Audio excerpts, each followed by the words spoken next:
श्रीमद् भागवत गीता सभी धार्मिक किताबों का निचोड़ है। दुनिया में जितनी भी समस्याएं और प्रश्न इंसान के दिमाग में पैदा होते हैं, उन सभी का समाधान श्रीमद् भागवत गीता में बहुत ही सरल तरीके से किया गया है। इस ग्रंथ में सफलता के बहुत सारे रहस्य छुपे हुए हैं, जिसे पढ़ने या सुनने से इंसान को तनाव, आलस और कंफ्यूजन से छुटकारा मिलता है। श्रीमद् भागवत गीता के पहले अध्याय में भगवान श्री कृष्ण कर्म के ऊपर बल देते हुए पूरे समाज को यह संदेश दे रहे हैं कि तुम आज व्यर्थ में चिंता कर रहे हो। तुम्हें तो यह सोचना चाहिए कि जिस बात के लिए तुम चिंतित हो, उस स्थिति को लाने के लिए कौन जिम्मेवार है। जिन लोगों या संबंधियों के लिए तुम्हारे मन में चिंता उमड़ रही है, वास्तव में वे लोग चिंता करने के लायक ही नहीं है, क्योंकि जिन इंसानों को अपने कर्म पर भरोसा और विश्वास होता है, वे विद्वानों की तरह समस्याओं पर केवल विचार ही नहीं करते, बल्कि अपने कर्म के हथियारों से उस समस्या से निपटने के लिए तैयार होकर उठ खड़े होते हैं। श्री कृष्ण कहते हैं कि इंसान को फल की चिंता किए बगैर मौजूदा कर्म पर फोकस करना चाहिए, तभी उसे जीने में आनंद आएगा। बिना कर्म के इस समस्याओं से भरी दुनिया में कुछ भी अचीव नहीं किया जा सकता। जो इंसान कर्मयोगी बनकर अपने काम और टारगेट को लेकर फोकस्ड रहते हैं, उनको जिंदगी में सफलता जरूर मिलती है। अपने टारगेट पर फोकस्ड रहने के लिए इंसान को अपने दिलो दिमाग पर कंट्रोल रखते हुए मेहनत करनी चाहिए, और इसके लिए उसे लगातार हर तरह के सोर्स से नॉलेज गेन करते रहना चाहिए, क्योंकि जिस इंसान को अपने टारगेट की पूरी नॉलेज हो जाती है, उसका मन इधर उधर भटकता नहीं है। उसे पढ़ने के साथ साथ अच्छे लोगों को अपने फ्रेंड सर्किल में शामिल करना चाहिए, जो उसको उसके टारगेट तक पहुंचाने में सपोर्टर साबित हों। इसके अलावा इंसान को किसी बात को लेकर चिंतित होने की जरूरत नहीं है, क्योंकि गीता में चिंता को चिता के बराबर बताया गया है। लगातार चिंता करने से इंसान मन और शरीर दोनों से कमजोर हो जाता है। भगवान श्री कृष्ण कहते हैं कि जो भी इंसान बिना किसी शंका के सरल मन से मुझ पर भरोसा करते हुए मेरे पास आता है, मैं उसके सारे पाप हर लेता हूं। वे कहते हैं कि तुम्हें शोक करने की जरूरत नहीं है, तुम मेरे पास आओ, मैं तुम्हारे सारे गुनाहों को माफ कर दूंगा। इसलिए इंसान के लिए चिंता छोड़ देना ही फायदेमंद होता है। भगवान श्री कृष्ण ये भी कहते हैं कि बदलाव ही पूरे संसार का कभी ना बदलने वाला नियम है। इस संसार की सभी चीजों और इंसानों में लगातार बदलाव होता रहता है। इस बदलाव के हर एक स्टेप को इंसान को सहजता के साथ एक्सेप्ट करना चाहिए, चाहे वो नेचर का बदलाव हो या किसी अपने की मृत्यु हो। इंसान को हर समय इस बदलाव का सामना करने के लिए तैयार रहना चाहिए, क्योंकि नेचर किसी को भी एक पल में अमीर से गरीब बना सकती है और गरीब से अमीर।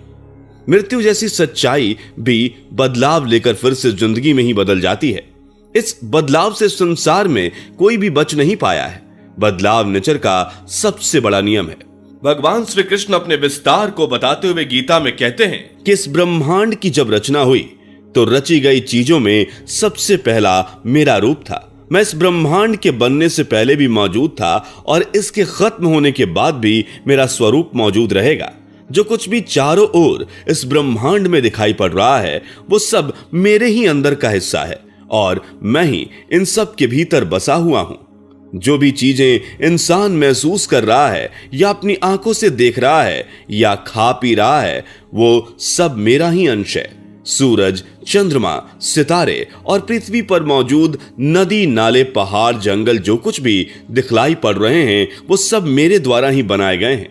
मैं ही देवताओं, राक्षसों और इंसानों को बनाता और मिटाता हूं।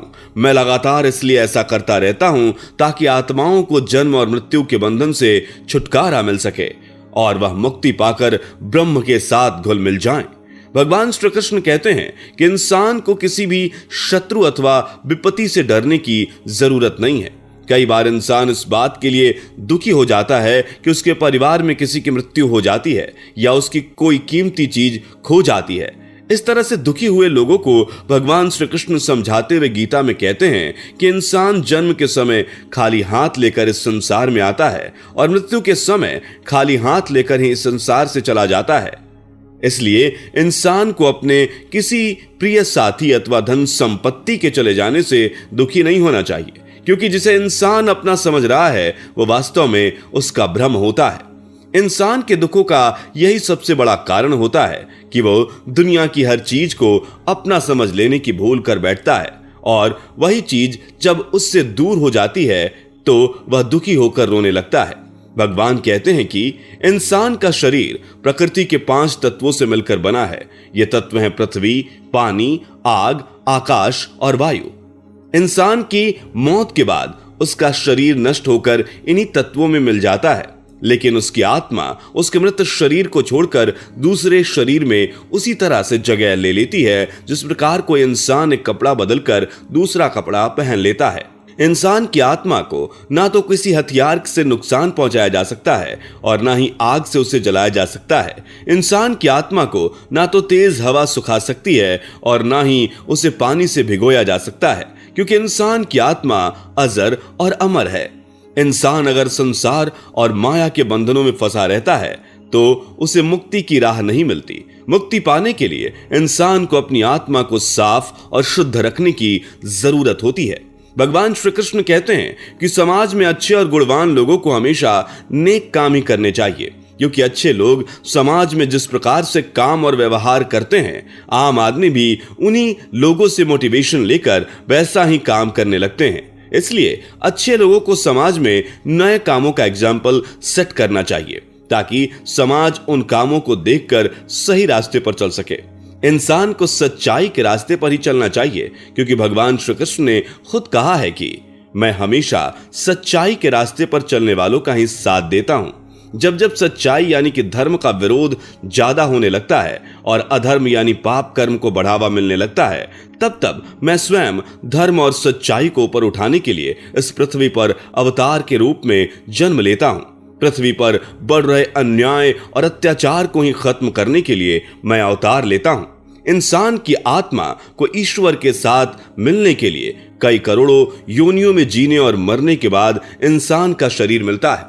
जब आत्मा इंसान के शरीर को धारण करती है, तब उसकी जिंदगी की असली परीक्षा का दौर शुरू होता है। ईश्वर उसके सामने तामसिक और राजसिक भावों वाली स्थितियां पैदा करके बड़ी बड़ी कंफ्यूजन क्रिएट करते हैं, जिससे उस आत्मा को अपने अंदर की बुराइयों को जांचने परखने का मौका मिलता है, और यहीं से उसे ईश्वर की ओर ले जाने वाला सच्चा रास्ता भी मिलता है। इंसान के अंदर तामसिक भाव उदासी और डिप्रेशन पैदा करते हैं, जबकि राजसिक भाव लालच और जलन पैदा करके दूसरे इंसान के प्रति हमें कठोर बना देते हैं। इसलिए इंसान को जीवन जीते समय इन भावों को जानकर अपने अंदर के सद्गुणों को पहचानना चाहिए, क्योंकि सद्गुण ही हमारे परिवार, समाज और नेचर से जोड़कर हमें अच्छा और नेक इंसान बनाते हैं। भगवान श्री कृष्ण सभी इंसानों को लालच और मोह छोड़ देने की बात करते हुए गीता में बतलाते हैं कि लालच और मोह से घिरे इंसान की इच्छाएं जब नहीं पूरी होती तो उसके अंदर गुस्सा और फ्रस्ट्रेशन पैदा होता है। इसके बाद इंसान एक दूसरे से जलन करने लगता है और सेल्फिश होकर उस रास्ते पर चला जाता है जहां उसकी बुद्धि खत्म हो जाती है और वो गलत और अनैतिक कामों को अंजाम देकर अपना ही विनाश कर बैठता है। श्रीमद् भागवत गीता में कहा गया है कि जिंदगी की परीक्षा में इंसान की आत्मा को मुक्ति पाने के लिए जीवन के 4 स्टेज से होकर गुजरना पड़ता है। धर्म, अर्थ, काम और मोक्ष ही वे 4 स्टेज हैं जिन्हें जानने के बाद इंसान ईश्वर को समझ सकता है। धर्म इसका पहला स्टेज है, जिसका चिन्ह शेर को माना गया है। श्रीमद् भागवत गीता में धर्म को हृदय में धारण करने से मान्यता दी गई है। सच्चाई के रास्ते पर चलना, दूसरे को नुकसान नहीं पहुंचाना, भगवान में विश्वास रखना और बुरे कामों से परहेज करना ही धर्म है। भगवान श्री कृष्ण कहते हैं कि हर एक इंसान को अपनी जिंदगी में हर समय धर्म के नियमों को मानना चाहिए और धर्म को आगे बढ़ाना चाहिए। मुक्ति का दूसरा स्टेज अर्थ है, जिसका चिन्ह घोड़ा है। हर एक इंसान की आत्मा यह जानने और समझने की कोशिश करती है कि उसका जीवन पृथ्वी पर क्यों हुआ है। इंसान को मेहनत करके अर्थ यानी कि पैसा कमाना चाहिए, क्योंकि अगर इंसान के पास पैसा रहेगा तो वो जिंदगी में सुख पाने वाली चीजों को जुटा सकता है। श्रीमद् भागवत गीता में कहा गया है कि इंसान की आत्मा को जब अपनी जिंदगी में इस पृथ्वी पर पैदा होने का कारण पता चल जाएगा तो वह जिंदगी में संबंधों और अपने पास मौजूद चीजों का आनंद उठा सकेगी। मुक्ति की तीसरी स्टेज है काम। भगवान श्री कृष्ण कहते हैं कि हर इंसान को अपनी कामनाओं यानी कि भावनाओं पर कंट्रोल रखना चाहिए। गुस्सा, लालच, मोह, घमंड, जलन और सेक्स जैसी भावनाओं में बहकर कोई भी इंसान अपने सालों की मेहनत को एक पल में बर्बाद कर सकता है। इसलिए इंसान को हमेशा इन भावनाओं पर कंट्रोल रखना चाहिए। मुक्ति का चौथा स्टेज मोक्ष है, जिसका चिन्ह हाथी है। श्रीमद् भागवत गीता में कहा गया है कि इंसान पैदा होते समय ही कुछ इच्छाओं के साथ इस दुनिया में आता है।